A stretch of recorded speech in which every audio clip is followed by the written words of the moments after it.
बिहारमधील भाजप आघाडीच्या विजयात निवडणूक आयोगाच्या जोडीला तिसरा फॅक्टर दिसतो, तो म्हणजे विविध प्रकारच्या बँकिंग वित्तीय योजना। गेल्या काही वर्षात राबवल्या गेलेल्या वित्तीय सामिलीकरणाचा कार्यक्रम बिहारमधील भाजपच्या विजयासाठी पायाभरणीचे काम कसे करेल याचे पद्धतशीर नियोजन गेली काही वर्षे केले गेले। त्यासाठी वस्तुनिष्ठ माहिती व आकडेवारी समजून घेणे गरजेचे आहे। फक्त बिहारमध्ये मुद्रा योजनेतून गेल्या 5 वर्षात 4,80,00,000 कर्जाची प्रकरणे केली गेली। त्यातून 3,00,000 कोटी रुपये कर्ज वाटप झालं आणि प्रत्येक कुटुंबाला त्यातून 60,000 रुपये कर्ज मिळाले आहे। इतर राज्यांच्या तुलनेत बिहारमध्ये मुद्रा अंतर्गत झालेले कर्ज वाटप सर्वात जास्त होते। बिहार रूरल लाईव्हलीहूड प्रोजेक्ट गेली 10 वर्षे राबवला जात आहे। त्यातून प्रशिक्षित झालेल्या महिलांना जीविका दीदी म्हटलं जातं। मुद्रा कर्जे या जीविका दीदी मार्फत दिली गेली। त्यांच्या मार्फत ही कर्जे मोदींनी दिली आहेत हा मेसेज न चुकता दिला गेला।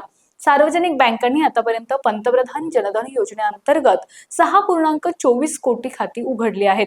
फक्त 2024 ते 25 या वर्षात बँकांच्या मार्फत सर्व राज्यात मिळून 2 लाखापेक्षा जास्त वित्त साक्षरता मेळावे भरवले गेले। मुख्यमंत्री महिला रोजगार योजनेला जागतिक बँकेकडून 14,000 कोटी रुपयांचे अर्थसहाय्य मिळवले गेले आहे। या योजनेसाठी स्वयंसेवक म्हणून हजारो पदविका धारकांना हंगामी नोकरी दिली गेली।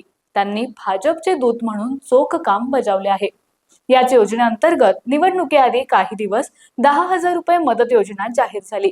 त्याच वेळी असे जाहीर करण्यात आले की या सर्व स्त्री लाभार्थ्यांना नजीकच्या काळात स्वयंरोजगार करण्यासाठी प्रत्येकी 2 लाख रुपये देण्यात येतील।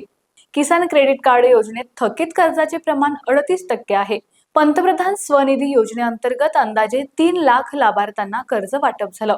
गेल्या 4 वर्षात नाबार्डने रूरल इन्फ्रास्ट्रक्चर डेव्हलपमेंट योजनेअंतर्गत 48,000 कोटी बिहारला मंजूर केले। नॅशनल मखाना बोर्ड या नव्याने स्थापन झालेल्या बोर्ड अंतर्गत 31,000 कोटी रुपये मंजूर केले गेले। प्रत्येक राज्यातील कार्यरत असणाऱ्या बँका, नाबार्ड, रिझर्व्ह बँकेच्या वरिष्ठ बँक अधिकाऱ्यांची स्टेट लेव्हल बँकर्स कमिटीची दर तिमाहीमध्ये मीटिंग होते।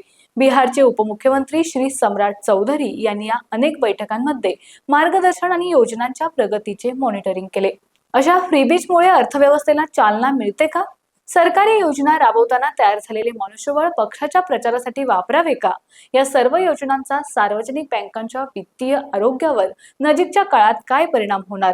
महिलांना मुक्त हस्ते फक्त कर्ज देऊन त्या खरंच टिकाऊ उद्योग उभा करू शकतील का?